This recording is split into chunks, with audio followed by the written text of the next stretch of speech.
ये तुम क्या कर रही हो? वो अभी तो झाड़ू लगा कर गई है, अब उसको दोबारा झाड़ू लगानी पड़ेगी। तो क्या हो गया, मेड का काम है झाड़ू लगाना। और दोबारा क्या, वो 10 बार भी झाड़ू लगाएगी। सैलरी भी तो वो इसी बात की लेती है। पर तुम सीधा डस्टबिन में भी तो डाल सकती हो। यार तुम हर बात पे टोकने आ जाते हो, तुम चुप ही रहो। मेम साहब, आज 15 तारीख हो गई है, आज तो मेरी तनख्वाह दे दीजिए। दे दूंगी ना, मैं कौन सा घर छोड़कर भाग रही हूँ। पैसे गांव भेजने हैं, 15 दिन ऊपर हो गए। अरे तो सेविंग में से खर्चा कर ले, क्यों मुझे परेशान कर रही है। जा यहाँ से। पायल, इन लोगों की सेविंग्स नहीं होती हैं, और अगर तुम इन लोगों की सैलरी नहीं दोगी तो इनका परिवार खाना कहाँ से खाएगा? और कमरे का किराया भी तो है इसका। तुम चुप रहो, इन्होंने ना बहुत पैसे जोड़ रखे होते हैं। पर कहा ना, तुम जाओ यहाँ से। बिमला, टेबल पे तेरा खाना रखा है। मेम साहब, ये 2 रोटी और सब्जी तो बासी है। अरे 3 दिन पहले ही तो बनी थी, इतना ड्रामा मत कर। मेम साहब, अगर आप खाना सही से नहीं दोगे तो मुझ में काम करने की ताकत कहाँ से आएगी?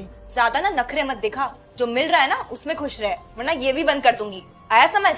जी ठीक है मेम साहब।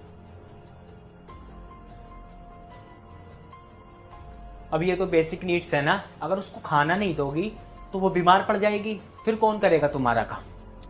अरे तुम्हें कुछ नहीं पता यार, इन्हें आदत होती है बासा खाने की। तुम जाओ यहाँ से। मेम साहब, हाँ बोल। रात को बहुत गर्मी होती है छत पर, और पंखा बहुत धीरे चलता है, सही से नींद भी नहीं आ पाती। अगर आप एक छोटा सा कूलर लगवा देती तो बहुत आराम हो जाता। अरे मुझे तेरी आदतें नहीं बिगाड़नी है, अगर सोना है ना तो पंखे में ही सो। चल जाए यहाँ से।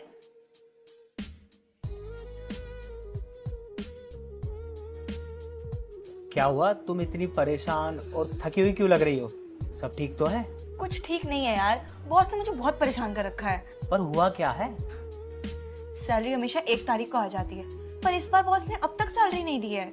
आज 16 दिन ऊपर हो गए हैं। ऊपर से बोलता है कि अपनी सेविंग्स में से खर्चा कर लो ना। ऊपर से आजकल कितनी गर्मी है यार, और बॉस हमेशा ना ऑफिस के काम से मुझे को बाहर भेजता है, और एसी कैब की जगह ऑटो से ट्रैवल करवाता है। उसको इतना भी फील नहीं होता कि अगर मैं गर्मी में बिना एसी के जाऊंगी तो बीमार पड़ जाऊंगी ना।